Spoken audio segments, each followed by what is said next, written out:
That being said, we did do a day trip. I'm gonna have to cut that out. Cuts. That was awful. Did a do. I'll keep it. Can I edit this one? Can I keep it? Two mates, one obsession, cars. We're here to talk, drive, and occasionally bin it in the name of automotive passion. From dream garages to the latest car news, this is the Ditch Finders Podcast.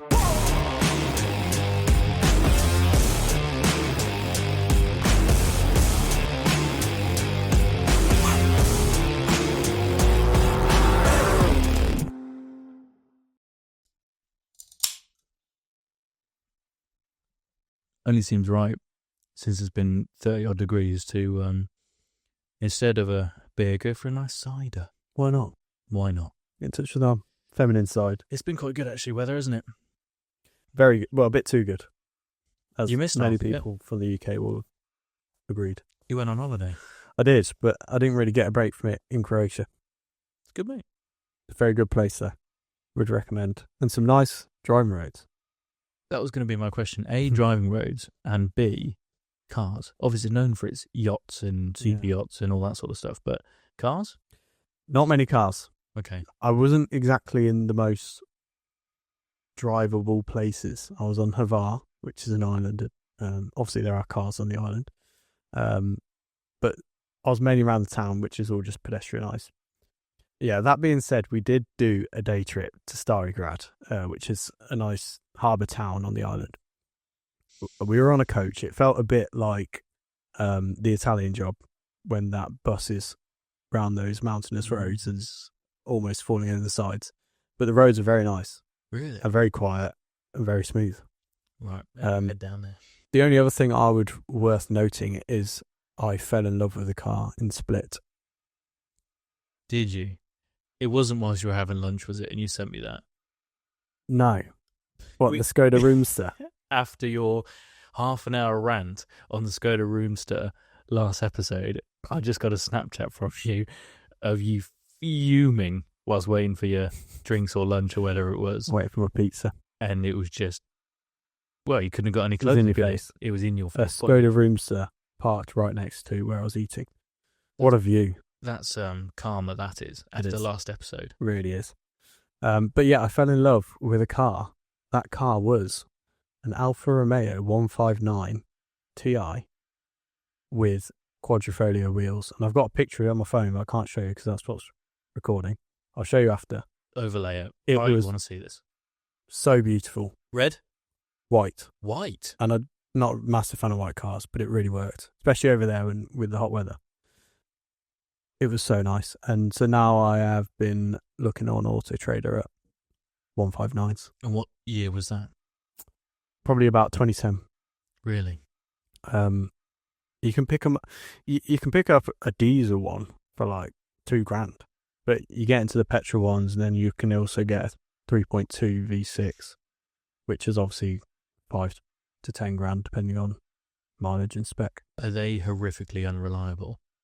I did some research actually. From what I saw, the 1.8 petrol turbo is pretty reliable, minus some electrical faults, which you'd expect with an Alfa Romeo. Yeah.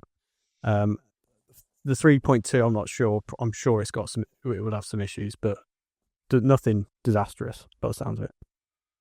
I like the fact that it's something different though. It's not mainstream. I like it. I like the fact that you found a new love. Yeah. So sorry, Lucy. Yeah, I'm having to get over that a little bit. Put the attention back on my. Is it one of those things though that it was kind of right time, right place in the UK? Mm-hmm. Imagine it being like January, really grey, cold, damp, and disgusting. Would it work still? Probably not. No. I wasn't. I mean, I was on the way to the shops to pick up some bread, so it wasn't quite the most. Maybe that's why though, because I wasn't expecting to see it in this car park. Because, not gonna lie, most of the cars there are just old hatchbacks, Renault Twingos, and they're all sunburnt, lacquer peeling, Citroen Saxos, aka Citroen Chavs. But yeah, I fell in love with the 159. That being said, even shit cars, I think, are more... They're just better abroad, aren't they? You go to a hot country and you go somewhere and it's a really lovely day. A shit car just seems a little bit less shit than in a cold, wet, damp Dunstable. Seeing a stupid French car in the French countryside makes it cool. It works. Yeah. It does work. Mm. I'm glad you had a good holiday, mate. So yeah, back and ready to ramble on about cars. Indeed. Should we do some of that? Got a pretty busy schedule today, haven't we? We have. Let's run through it a little bit. We're going to try a new segment that I came up with this morning, which is myth or fact. Okay. Automotive and road theme. So we'll run through those. I've got a few questions to ask you. It'd be interesting to see what you think. Some of them are quite, even ones that I didn't know the answer to, that you just kind of just go through life not actually knowing the answer to. We're going to do some bit of news. There's quite a bit of news, isn't there? It's been a lot, yeah. Yeah. It's the British Grand Prix this weekend. Yep. And the following weekend is Goodwood, in which we're going to. Yeah, I'm going to the Grand Prix as well. You are indeed. You're going to both. Yes. You've got a busy couple of weeks. What can I say? Hopefully not going to be able to shut you up about cars for the next few weeks. Make a change from you. That's good. What do you want to go into first? Any preference? Mate, I'm easy. Shall we do myth or fact? Go on then. It's new. Let's exciting. Let's get the exam out of the way. Here we go. I've got about 14 questions. Okay. So we'll see. Some of them might be... So you're going to tell me two statements? No, I'm going to give you one statement, okay, and you're going to tell me whether it's myth or fact. Right. Okay? Are you ready? Yes. You should let your car idle to warm up the engine before driving it. Is there a definitive answer to this? For how long? According to the notes in front of me, yes. Right. I would assume it's actually probably not true. You reckon it's a myth? Yeah. According to the writing in front of me, it's a myth. And the explanation is that modern engines warm up faster when you drive gently. Idling just wastes fuel and produces more emissions, and the advice only applied to much older cars with carburetors. Apparently. I still don't have the heart to do it. No, the mechanical sympathy would suggest you just let it sit there and warm up for 10 minutes. But apparently you're better off just driving gently and letting it warm up that way, which is interesting with modern engines. Yeah. Using your phone at a petrol station can cause an explosion. It depends if it's one of those old Samsungs that would blow up in your pocket. Using your phone at a petrol station could cause explosions. Because they're bloody strict about using your phone. They are, aren't they? When you have a little scroll of TikTok, they're like, "Can you put the phone away, please?" Yeah. Over the tannoy. Yeah. Surely not. Myth. Again, it reckons it's myth, so there's no evidence of this ever happening, and the idea is based on theoretical spark risks, but mobile phones are extremely likely to cause ignition. The ban is mostly about preventing distraction and following policy. Okay. So it's kind of myth. Well, it is myth, and it's all just kind of over safety and control, I guess. So next time someone moans at you on the tannoy, show them that I was seeing about today. I was filling up, and there's just signs everywhere not use your phone. I was like, why can't I use my phone? If I can use my phone on the plane, why can't I do it whilst filling up my car? Exactly. So, yeah, interesting one. And it's kind of one of those things you just go through life not actually ever knowing. It's just why you can't use your phone. You just do as you're told. The necessary rule that everyone has to follow. Quite a British thing to just follow a rule blindly. Red cars cost more to insure. I feel like I've heard this one before. True. Myth, apparently. Oh. Yeah, whether it used to be or not, but colour doesn't come into the insurance factor at all. It's all based on make, model, performance, theft risk, driver history, and location, not whether your car is red, blue, or lime and green. So on that subject, I was assisting my aunt, who is car shopping at the moment, for a new Vauxhall. And when the sales exec asked her what colour she would and wouldn't like, she didn't want greys and silvers because she thought they were harder to see on the road. Interesting. And in the rain, for example. Yeah. And at first I was like, I wouldn't worry about that. But I guess it kind of makes sense. It's an interesting point. If you have a bright yellow or red, it's no different to being on a motorbike and wearing high vis. Yeah. Interesting. I haven't thought about that with the colour of a car because cars are bigger, but I suppose for older people with impaired vision, that makes a lot of sense. It does. Especially in the UK, where 9 months of the year, everything is grey and dull. That makes a lot of sense. Yeah. Interesting. There you go. Interesting. Premium fuels, as in your unleaded 98s and 99 octane, etc. Premium fuels make any car perform better.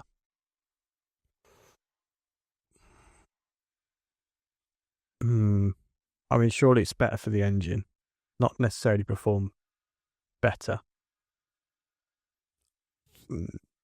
True. There's got to be a truth somewhere. There will be myth. Oh. Unless your car specifically requires high-octane fuel, you won't see any benefit in performance or fuel economy. For most standard cars, premium fuel is just a waste of money, according to the writing in front of me. So what's that, 4 myths in a row? Did you do that on purpose? So far. It's illegal to drive barefoot in the UK. True. Myth. It's It's not illegal, but you must be in full control of the vehicle. So driving in flip-flops or high heels is arguably more dangerous. If your choice of footwear or lack of it leads to unsafe driving, you could be penalised for careless driving. So actually doing it isn't illegal. But if, for example, it were to cause an accident, right, you kind of, what's the saying? You're driving with due care and attention or whatever it is. Lack of. So always keep some shoes nearby. So if you do have an accident, trick them on. Yeah. Yeah. So interesting, but it's not technically illegal. Wow. Turning off your aircon saves fuel. True. It is true. The air conditioning system draws power from the engine, including battery and motors and EVs, which slightly increases fuel consumption. However, at higher speeds, opening windows can create drag, so the benefit depends on how and where you are driving between aircon and windows, which is interesting. Driving with interior lights on at night is illegal. It is to dads.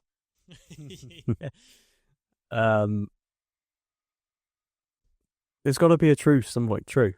The previous one was true. Oh, it was, wasn't it? Yeah.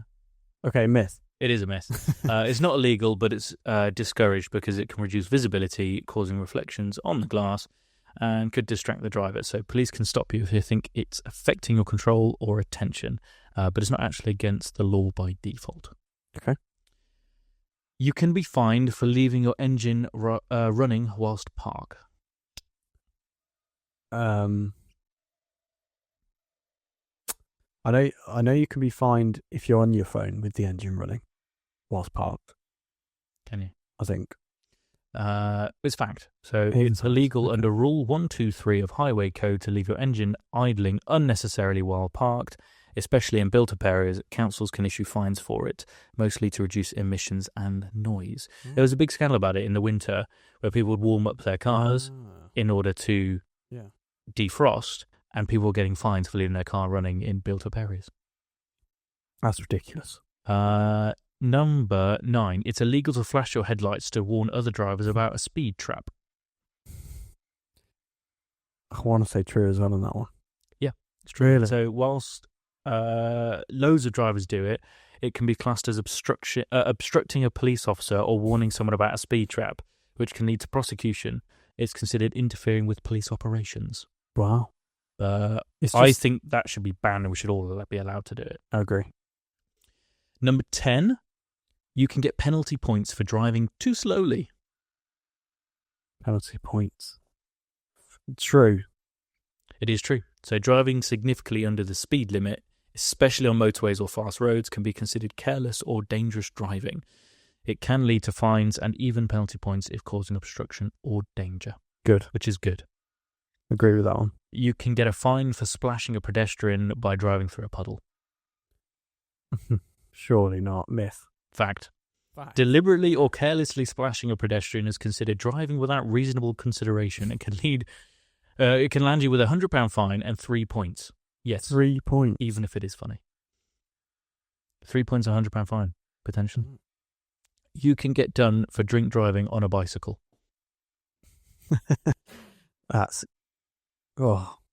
probably true, but I'm going to say myth. Fact. Whilst it's not drink driving as such, in the legal car sense, it is illegal to ride a bike on a public road while unfit through drink or drugs under the Road Traffic Act 1988.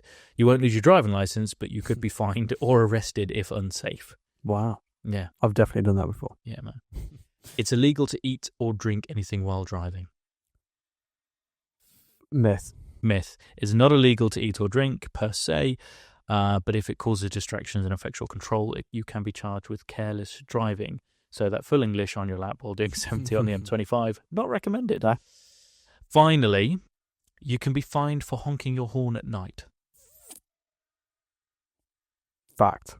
It is a fact. Yeah. It's illegal to use your horn between 11:30 and 7 a.m. in built-up area unless there's a danger. Blasting your horn to say goodbye to your mate at night could technically get you fined. What if it's one of your Tesla horns that sounds like a sheep or a fart? I guess we'll just have to test and find out. Yeah. There we are. That is the new segment, Myth or Fact. Thank you, Tom. What do you think? Yeah, it's good. I didn't do very well, but... You didn't, actually? No. It's one of those where it could quite easily be one or the other unless you have heard of it before. Yeah, but some of them are quite interesting and often ones that you never really know the answer to. And you might still not, because that could be complete conjecture, because most of it was from ChatGPT. Ah. There we go. Who knows? They could all be wrong and you could all be right. I know. I could have got them all right. Shall we do a bit of the news? Yes. Do you want to zoom through yours and I'll zoom through mine? I'll zoom through. I think some of them might be the same. Yes. Have you heard that what will be next year, the new Audi F1 team has opened a new technical base of operations at Bicester Motion? No. New technical... They're all around the same place, aren't they, really? Yeah, and that was intentional because it's not far from Milton Keynes, the Red Bull. It's not far from Alpine down in the Cotswolds, and it's not far from AMG being at Brackley. So that's kind of poised there perfectly to gain talent and staff. That does make sense. So interesting, though. So it's I'm looking forward to seeing them join the grid. Yeah, well, hopefully that means we get access to them at Bicester Scrambles and stuff. Am I right in thinking there's going to be 11 teams next year with Cadillac, is it? With Cadillac, yeah. Yeah. Yeah. That's going to be weird, isn't it? 22 cars. It is. It's going to be good, though. Yeah. Oh, I'm looking forward to it. Andretti Racing, isn't it? Because they were originally told, no, you can't do it. And then I guess they waived enough money and they let them do. Yeah. So, great. Yeah, really good. There's going to be a new Lancia Delta Integrale after 30 years since the last one. Does it have a petrol engine? Do we know that? I didn't look that far ahead. I hope so. Otherwise, it's not really going to work, is it? Yeah. Could be an EV. Having said that, the new Renault 5 is cool. So it could be a similar... Yeah, but I mean, Renault 5 versus an Alpha Delta. Yeah. It's a little bit more focused, isn't it? And a bit more petrol heady. But I like a Renault 5 as well, of course. Let's see. Should have found some more information about that. I just got a headline. Yeah. Good to know. So yes, fingers crossed, it's looking good. The new Ferrari Amalfi. So what is an evolution of the Roma with a new name, and it's got some proper buttons back instead of stupid touch buttons on the steering wheel. I think the press release came out a couple of days ago, didn't it? When we got all the journalists sharing their embargoed videos on it now. It seemed like the buttons were more important than anything else, which is demonstrates the sad state of the automotive world. And somewhat the sad state of Ferrari, if that's their biggest thing they can champion at the moment, is we've put buttons back in a car. Literally, yeah. But at least they actually are. Yes. Did you think it looked all that different? No, it didn't. And when I saw it unveiled, I don't know why it's not just a midlife refresh of the Roma. Why does it need a new name? Why does it need a new name? As if they launched it as like this all new model. I mean, it's prettier and it's just more simplified version of a Roma. But I like the name Amalfi as well, by the way. Yeah. But I don't know why it necessarily needed that. I don't know. But it is beautiful. It is. I like the blue. But I don't think... But I like blue. Yeah. I don't think I'm that fussed about it to a point where I'm going to be able to spot the difference on the road. No. Because it's not that different. No, it is very similar. I love the wheels, though. Have you seen the wheels, the way they've been like forged out and there's like a gap? Oh, it's a pretty car. Pretty. I thought the Roma was pretty, though. Yeah, exactly. I like the Roma anyway. So. Indeed. So, yeah, cool. Geely. Auto are going to be launching their first car in the UK with the EX5 electric crossover, because we haven't got enough of those already. Crossover? Mm. That could be a gap in the market there. Yeah, they might be on. So that's under Geely's own brand, because I know they've got a million sub-brands. Yeah, so obviously they've got Volvo, they've got Lotus, they've got Polestar, Volvo, Vico, Lincoln Co. Levick, the London LEVC, yeah. They've got all of those, but this is a specific Geely Auto car. Yeah, so yet another electric crossover to join the market. Is it like premium or high volume? I think it falls underneath Volvo and Polestar. It's coming as more entry level. It's supposed to compete with the Kia EV3, Skoda Kodiaq, and Huntrix. Yeah. That sort of iX3 range. Yeah. So that's what it's aiming to compete with, I think. Okay. So we'll see. Sure. I'm really not that interested. It's going to be it's another BYD Chinese electric crossover. I kind of couldn't be less fussed, but it was a headline, so I thought I'd share with you. I'll start with a little bit of sad news. It's looking like the Lotus HQ in Hethel is not going to make it, and there's going to be 1,300 jobs at risk, and potential sports car manufacturing is going to move to the US. Yes, so from what I gathered, Lotus put out a press release saying, we're not, despite the speculation, we're not closing Lotus Hethel, which kind of just sounds like we are probably going to eventually close Lotus Hethel. Yeah. Right? There's no smoke without fire. It's the beginning of the end, yeah. Yeah. Which is very sad. It is. But that's what happens when a Chinese mega OEM buys Lotus just for the badge, so they can chuck out a load of Chinese EVs under a fancy badge. Which hasn't worked anyway. Not at all. So, yeah, sad news. I'm going to move on from that and go to some really interesting news. You might have seen this as well. Okay. And we spoke about McLaren, the rest of McLaren being bought out by the Saudis and that investment group that has a lot of these other EVs and kind of merging. They've got 2 new directors on their board, which are really significant. Yeah. One being chief from Rolls-Royce, and more importantly for me, Luca de Montezemolo, the ex-Ferrari boss. Really? Is now in the era of the 458. Right. And the peak Ferrari, in my opinion, with Pininfarina and the F12 and these LaFerrari, this is Luca de Montezemolo. He's now on the board of directors at McLaren. Right. Any particular role?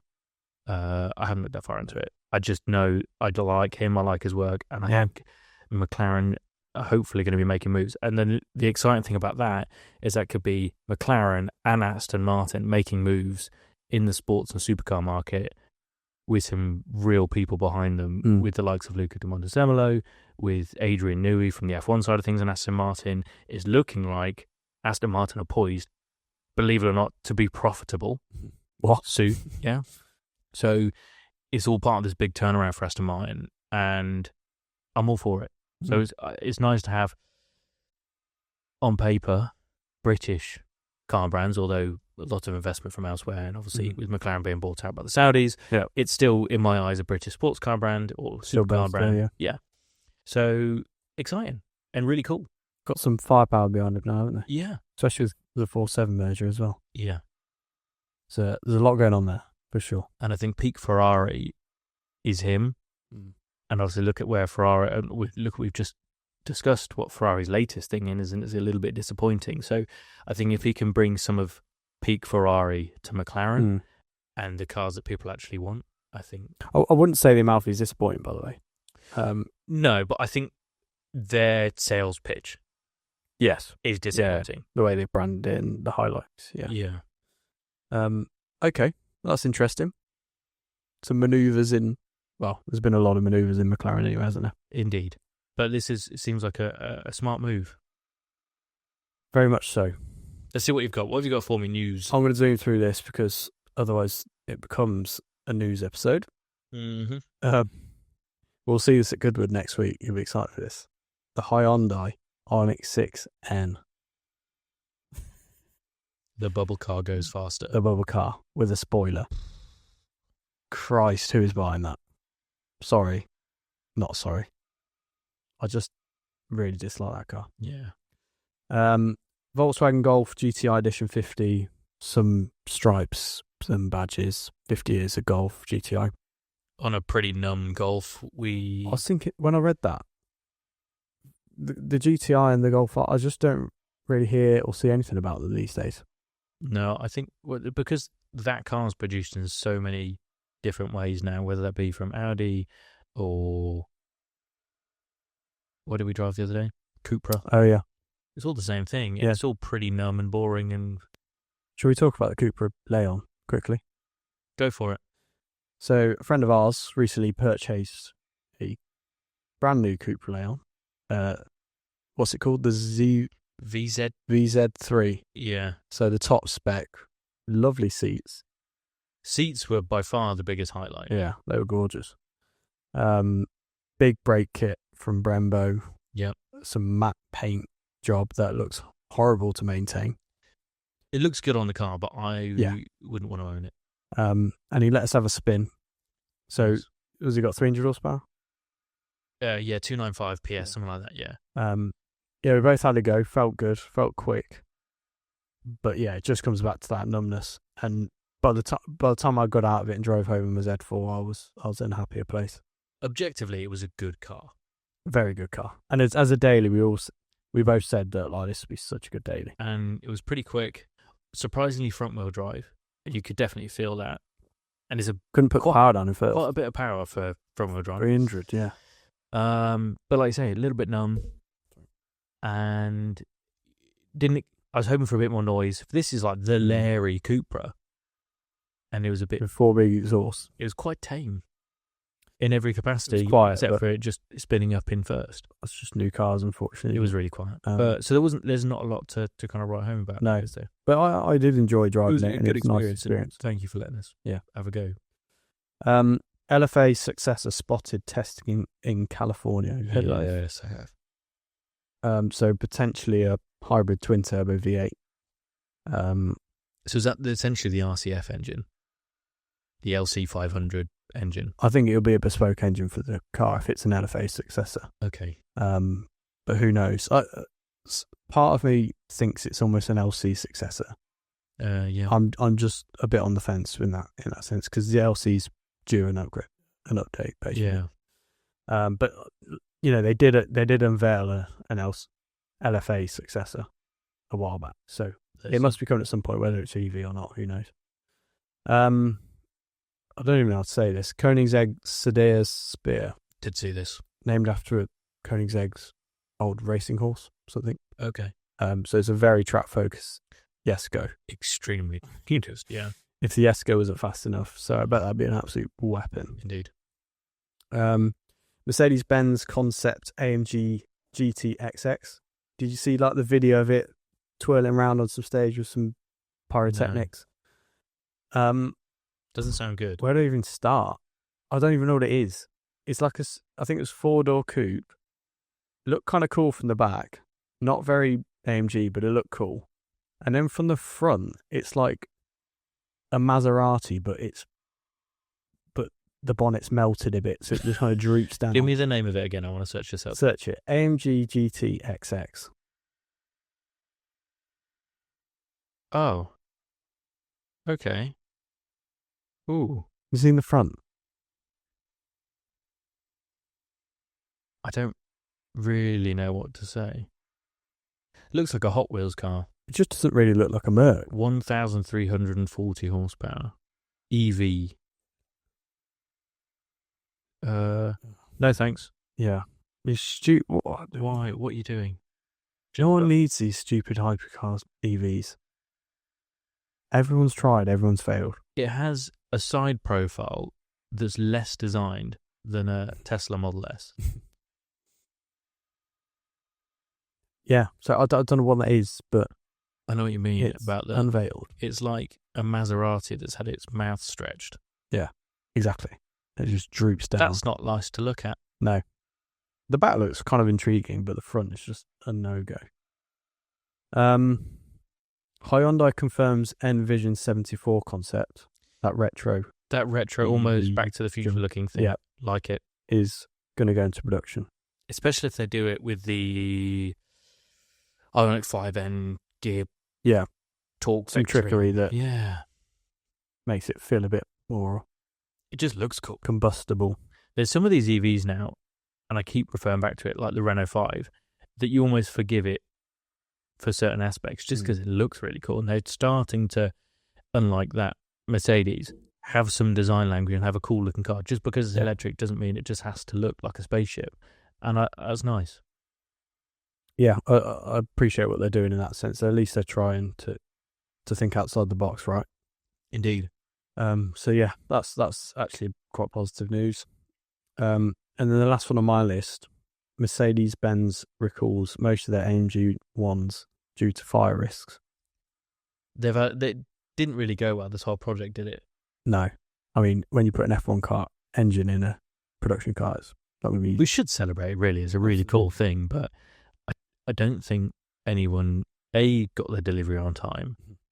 The development process didn't really go to plan. Even press launches and stuff, nothing actually worked. So maybe it just can't be done. No.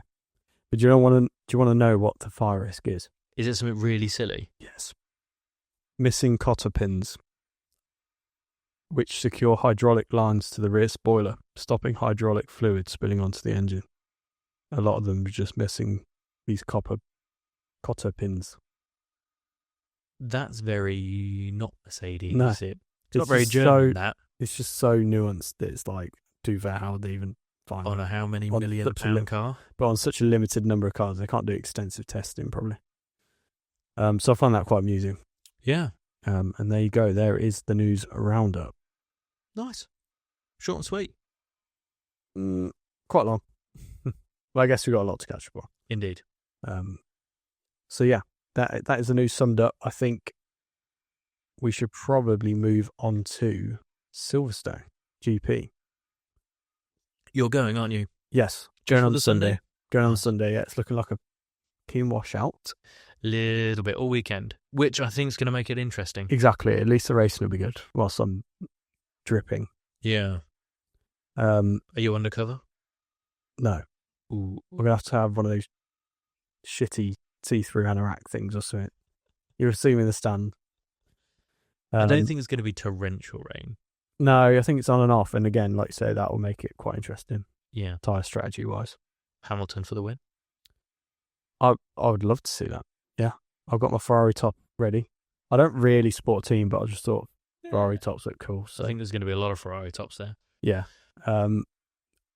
Before we even get involved in that, have you seen the rumours of Max to Mercedes? I have. And I saw something else about how Russell hasn't actually accepted a new contract. And I think Martin Brundle said it himself that Mercedes-Benz are so invested in Antonelli that it probably would be Russell to go, Verstappen to go in. And I feel sorry for Russell because he's done really well this season. He's a brilliant driver. He is. Especially in quali. He's never quite delivered though for Mercedes, has he? He competed with Lewis Hamilton when they were together.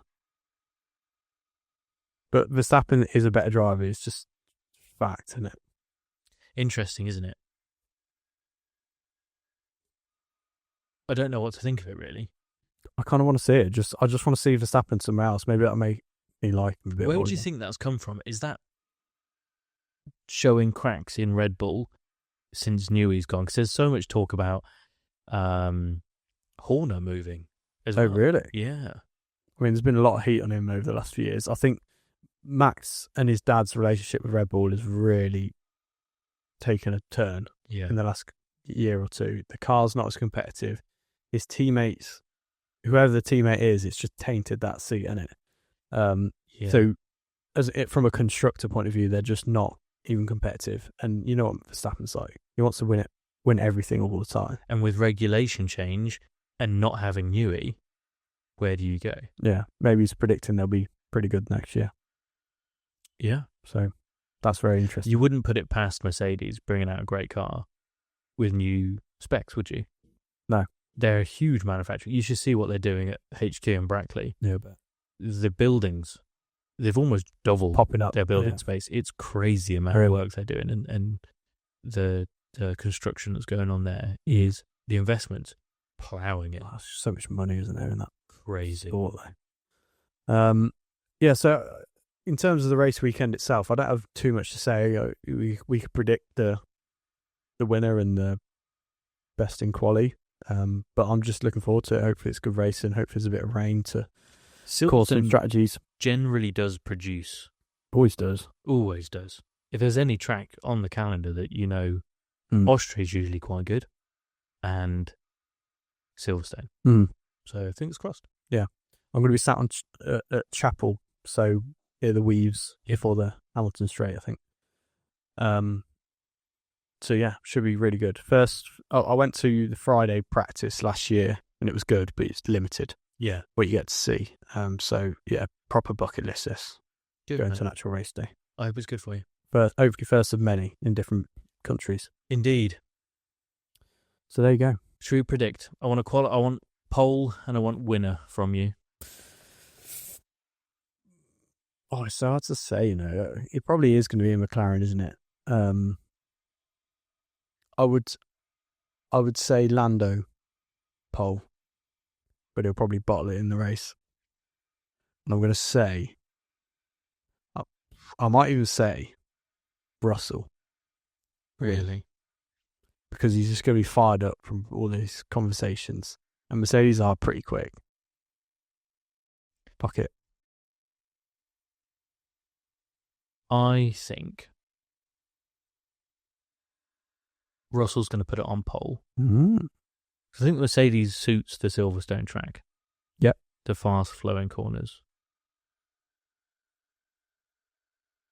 And then I think Verstappen's going to win because he's good in the wet. Look at what he did in Brazil. Yeah, that's a good point.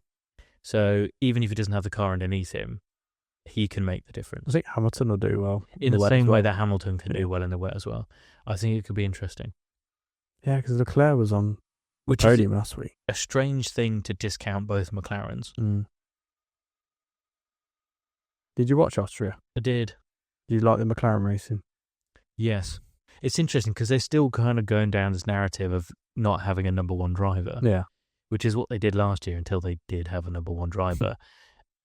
I think if they can get enough points between them and Max, they'll let them race. Yeah. And this is what I found quite amusing because they're so far ahead, constructors and drivers.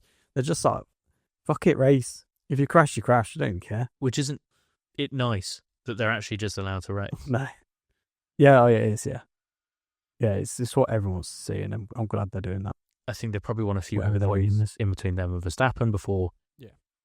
But if Verstappen, for whatever reason, does close back up, I think they will have to pick a number one driver. And I think they'll pick Piastri. Because they picked Lando last year and he couldn't do it. Driver, mate. I think, well, the table suggests, I think he is outperforming Lando. Yeah. Well, he is, yeah. I think there's going to be a point in the season where those two clash proper. I agree. But there's going to be a fallout, isn't there? There'll be a Lewis and Max Verstappen crash kind of scenario. Yeah.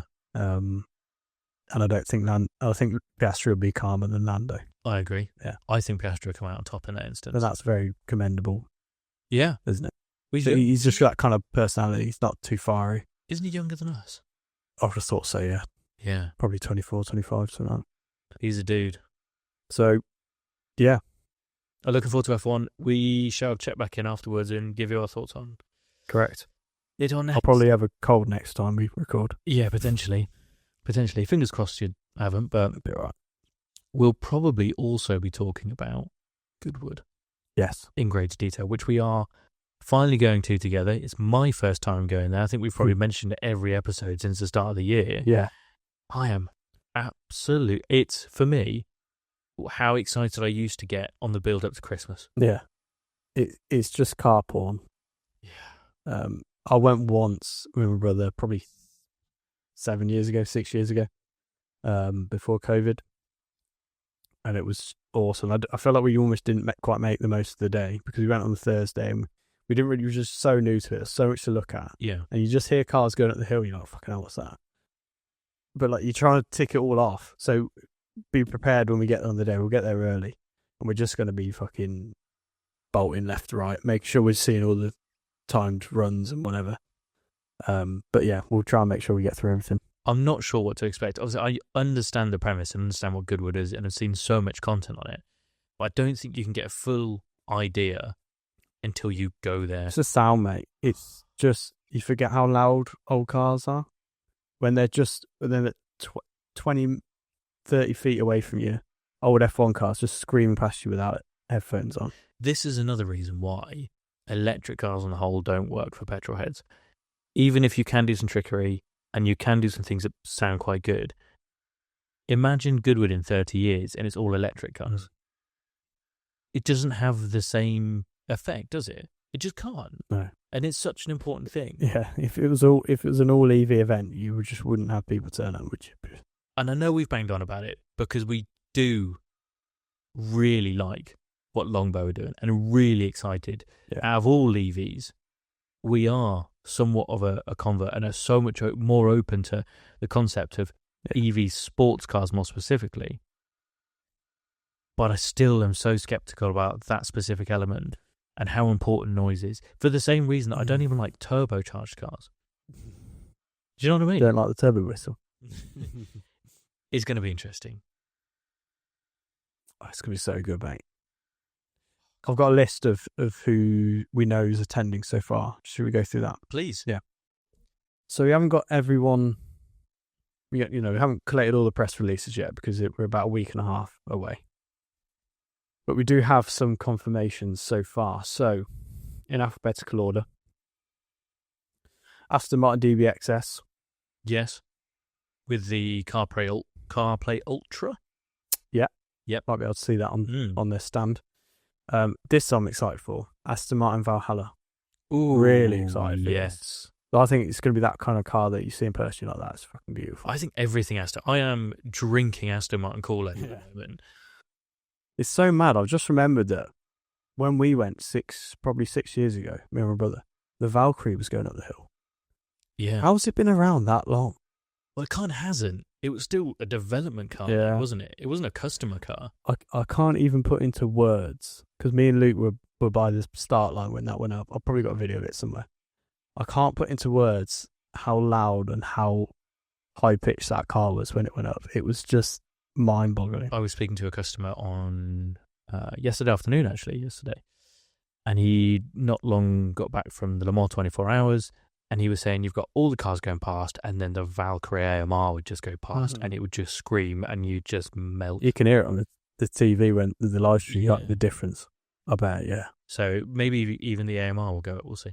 I think the AMR probably will be there, yeah. It's not on this list, but will at least be on the stand, if nothing else. A few BMWs, M2 CS. I'm interested to see it. I'm more interested to see it on a stand. On a stand, yeah. See what it looks like. The concept speed top that we roasted. Yeah. Time round. That's going to be there. Wonderful. Yeah, apparently. Wow. It debuted at the concours in... Cheap there, aren't they? They're pretty cheap, yeah. About $500,000. $500,000, yeah. Great. For an ugly 8 Series estate. Yeah, basically. Well done, BMW. The Vision driving experience. I don't think we've covered this yet. Okay. Don't know. It looks kind of funky. It looks kind of horrible at the same time. We had a few Ferraris. They're not on this list, but they've just done a press release today, I believe, about what's coming. So obviously they've got the Amalfi worldwide debut. Wow. So that's cool. We're one of the first to see it in person.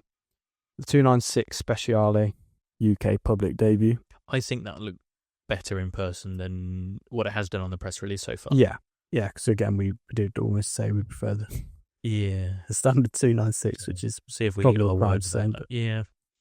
F80 dynamic debut, so we'll see that go up. Looking forward to that, actually. And I'm not sure how much we'll hear it. It's not very loud, I don't think. Same with W1, I guess, if that's there. Yes. Oh, yeah, that'd be cool if that was there. Just could you imagine if Porsche and there? Because that, what you thought was going to be... They would have teased it by now. But yeah. They might. Oh, I think they will have that 963 car there. Yes. The Le Mans road car. Wasn't that a 1 of 1? It's like a 1 of 1. Yeah. It's insane. And the 12 Cylindri will be there as well. Nice. On Ferrari. Be interested to see how loud that is. Again, probably won't be that loud, but will it still have that tone? We'll see. Yes. Gordon Murray T33. Yes. I think is that V8 powered? Not V12. It's not the 2-seater. It might be V8. It 2 packs an naturally aspirated V12. Yes. Yeah, I bet that's really good. It's essentially a 2-seat standard conventional seating T50, isn't it? It's. I think it's a bit reined more in. tame, yeah, and it's essentially like a Targa, isn't it? It's like a Spider. That's cool as fuck. Yeah. Yeah. T33 Spider. Oh, there you go. So just a convertible version. Honda 0 Series SUV. Wow. That could break the record. That looks like a Mars rover. It does a bit. Civic Type R Ultimate. It's like they're 40 to be built. It's like they sign off to this Type R by the looks of it. I actually quite like the look of the new Type R. Yeah, so. Me too. Honda Prelude. Ooh. Yeah. Hello. Oh, cool. Yeah. Yeah. Oh, looking forward to that. I hope that's on the stand as well. I didn't know. I thought this was a concept, but I guess this is an actual thing. GR86 vibes, but a bit bigger. And a little bit sportier. Yeah. I like it. Oh, here we go. The Honda Super EV concept. Wow. That's like that boxing you had in Ugliest Cars. Yeah, it is a bit. Ew. Here we go. Hyundai Ioniq 6N. I mean, don't blink, mate. It'll be straight past. Land Rover Defender Trophy Edition. Yes, edition. Seen quite a few of those, as you can imagine. It's quite with work. It's quite cool. Hopefully the Octo will be there as well, because that sounds cool. Does it sound good? Yeah, good V8 sound. Good, yeah. Okay. The Lanzanti 9559. Yes. I don't think there's too much shown on that yet, considering the photo there. Very cool. Looks quite pretty. Yeah. Looks like a bit of a McLaren, does it? It does. Oh, wait. It's based on an existing McLaren platform. I'm good. Might as well be a journalist at this point, mate. The MG Cyberster, is that how you say it? Cyberster Black. I saw one of those in the showroom the other day. I didn't realise how pretty they were. The Cyberster. I've seen a couple on the road. I like them. And like the suicide doors. I mean, I feel like it's kind of what Longbow are aiming to do, but a kind of Chinese initial MX-5. That's exactly what I thought. Yeah. When I saw it the other day, I was like, you know what? I don't know. We should have mentioned this in the Longbow interview. It's not a competitor, but it's that same kind of vibe, isn't it? Yeah. Lightweight, 2-seater. And I think they're fairly affordable as well. So actually, we should be celebrating that, because that is cool, albeit electric. Yeah. But I think at least it looks good. It does really look good. Be interesting to see how it drives. Yeah, I would be interested to drive, actually. Because if it's got the same driving dynamics as all other EVs and weighs 4 ton, not interested. And then it is very much different to what Longbow are doing. Yeah. Praga Bohema. Okay. That looks cool as fuck. Praga being, they make a lot of race cars, don't they? Yeah. They have, I think, their own kind of one make series championship. Sorry, it sounded very gassy. It is, isn't it? And then a Toyota GR reveal, and I don't know what that means. Reveal? Is it going to be a new GR? Doubt it. Oh, no. Could it be the Corolla? I think it's just like a GR showcase. Okay. I'm hoping there's going to be a Zenvo there, but the new Zenvo, but I don't know. It's not confirmed. What's that called? Aurelia or something? Or Aurora. Yeah. That's a quad turbo V12, so yeah, that'll be nice. Cool.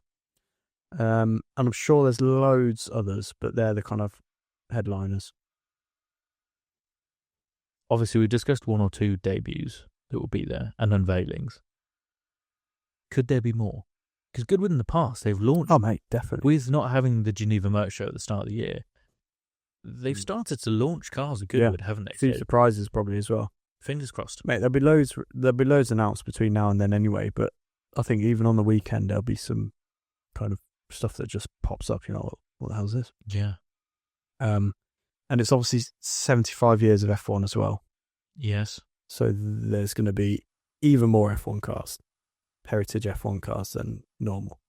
which is just, it's like the pinnacle. That's the reason The you're V12 going, and the V10s going up. to see these crazy old F1 cars, Le Mans cars going up, driving dynamically, whereas normally they're in a nice museum. These random Honda EVs that no one could care less about, are they going to be going up the hill, or are they just there on show? The thing is, quite a lot of these kind of cars do, even if they're not like performance cars, just so people see them go up the hill. Okay, as we go. So we'll get an opportunity to roast some stuff on the move as well. Yeah, we should bring a mic and just like we roast Goodwood cars. Indeed, let's do it. I am so excited. Yeah, it's going to be good. It's going to come around quick as well. We've got to work out what we're doing on how we're getting down there. Yeah. Do we tease a bit of information and a bit of a plan for the start of August? Mate, take the lead. Okay. So we've spoke to our resident videographer today, and he's available. I'm available. You're available. Probably. And we have got permission with I don't want to butcher this, a GB GT4 Cup Aston Martin Vantage, so an AMR team and engineers to go and do some behind the scenes filming, pit access round Silverstone at the start of August. So all things going well, we may produce our first actual video rather than podcast and get some cool content, do a bit of a vlog, and just generally go and fangirl about some race cars around Silverstone. Yeah. Sounds like a pretty good day out. Shay's going to come down and video for us, isn't he? He's awesome. We're going to try and get some footage ourselves, amalgamate everything, and see what we can produce. Yeah.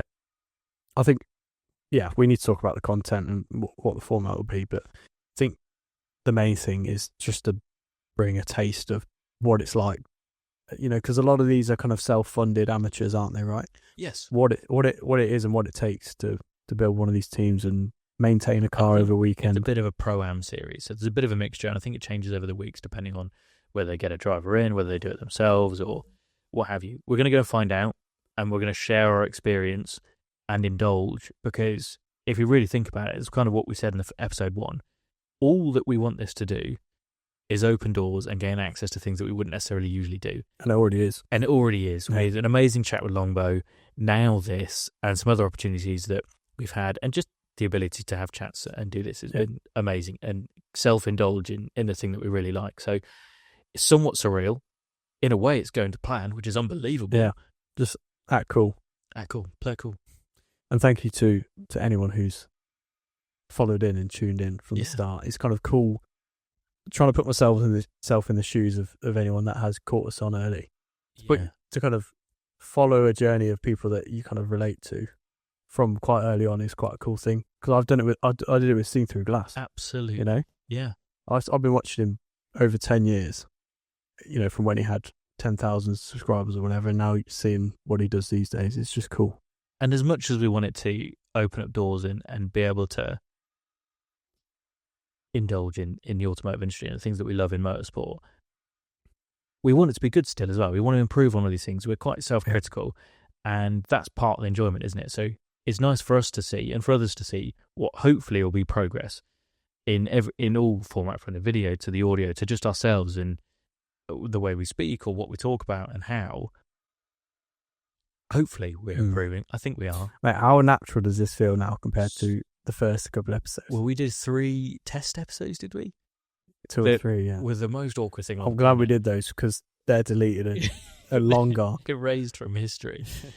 And even to an extent, I think there's a fair amount of difference from episode 1 to now, which will be episode 11, which in the grand scheme of things, hopefully is really early days. So, like I say, thank you for those that do tune in and listen to us waffle on about cars. Yeah. That's all we really do. I think another video we've got, it's going to be a bit more low-key. It's going to be introducing our cars. Indeed. So I'm working on that. Yeah.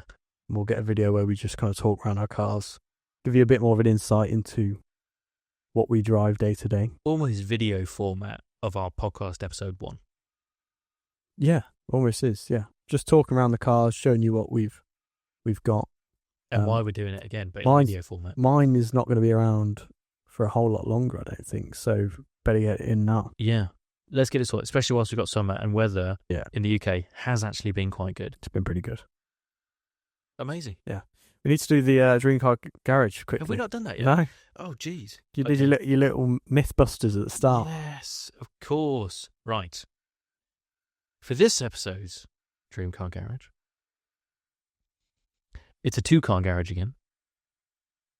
So, the scenario.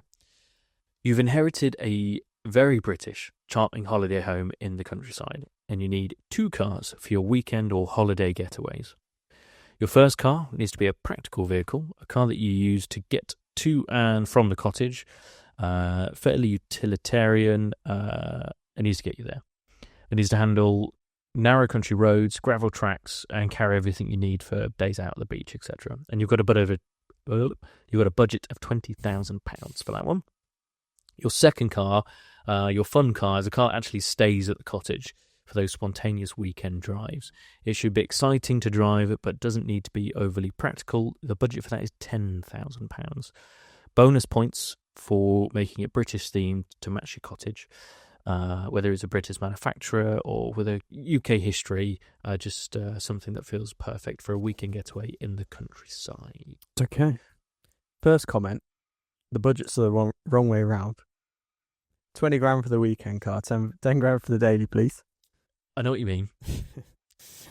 However, chances are your daily, because it's not just something you leave down there, it's your normal car up here as well. Right. It's your more used cars, probably going to be more modern, hence the budget. Secondly, you're just leaving the car down there. You don't want to leave something really expensive for it to get damaged or robbed or any of those things. I did a bit of research. God, this is gassy side. It's bad, isn't it? I haven't been able to talk half the episode. Thatcher's juicy apple cider. Appley and sweet, everyone. It is good. Yeah, I did a bit of research. 2 cars I've got. I don't think either of them are the right choice for anyone, let alone myself, but I'm going with them. Okay. Get it wrong. My daily. Strong. My daily. It can't be something boring. I was looking at like 335D estates. Okay. Great daily. Yeah. A bit boring. Well, yeah, pretty boring. I looked at KNs, 4.8 litres. Bit big. I think you also need 20 grand a year to maintain them, don't you? Yeah. That wasn't included in the budget, so I exposed it. But just too big, I think. Mm-hmm. So I've settled on, and I may butcher how I say this. I think it's pronounced Maserati Ghibli. Yes. Okay. The V6. Interesting. You can get those for sub 20 grand. You can get some like sub 50k miles. Yeah. And it's kind of like a villain's car. It's practical. It's comfortable. Probably breaks down every 5 miles, but I think the modern ones are fairly reliable, so I like the choice. And it's a bit of an out there choice. Yeah, I like it. I like it. And then for the weekend car, 10 grand is tough, mate. I'd almost argue my car because it's convertible. Yes. But it's not the most exciting choice. And neither is the one I picked, to be honest. It was actually a 987 Cayman S. Boxster S. Boxster S. One of the older ones. Just the best car for 10 grand, isn't it? It's just the choice, isn't it? Yeah. Because I wanted a convertible. That was my choice as well. Okay. However, I've changed it. Right. You don't get any extra points for British themed. So I'm going to mop up those points now. My daily, good 2-car garage, by the way. I like it. Very, very good. My daily is a 2002 Land Rover Defender 110 pickup. Not loaded big. Shall I show you a photo? Yes. Here. I really want one of these. So it's the TD5 engine. Right, it's coming back to me now. That was just all too many words and letters. Land Rover Defender. Why 2002? 110. Because I looked at one on Tuesday. I want it in green. With the little cab at the back. How much are they? From 10 to 40 grand, depending on I really... Oh, you got a budget to spare then. Is that? And $6,000 for the rust. Yeah. So, my then fun car was going to be a 987 Boxster. Yeah. Because they're just the best car for $10,000. Continuing with the British theme, I'm going for a restored MGB. MGB. I'm going to have my classic sports car in my country cottage. Yeah. British vibes. It would fit the cottage, yeah. Yeah. But it's restored, so it works really well, and it's all new and lovely. Does it come with a bus pass? Mate, they're great. There's a race series of those. Yeah, to be fair. It'd be a bit of a resto mod. Good revival, isn't it? Yeah. That's what I'd have. Yeah, I mean, it's cool if you were 70. No, mate, you'd love it. There was a kid that turned up a cafe machine one the other day. Really? It was a young lad. Yeah, it's really cool. Modified. You would literally roll that over at the first roundabout. You would rally that round the bloody countryside. Get some mud flaps on it. Yeah. Yeah. It'd be the same as like a Mark 1 Escort sort of thing. You just absolutely rag it, except for it's nowhere near as good in any capacity. But it'd be amazing. And you'd have your little classic sports car. Yeah, it's almost as rogue as your Ghibli. Ghibli's cool, mate. I'm not dissing it. It's a villain's car. I like it. Yeah. Good 2-car garage set, mate. Well done. Thank you. You probably won again because you always can do.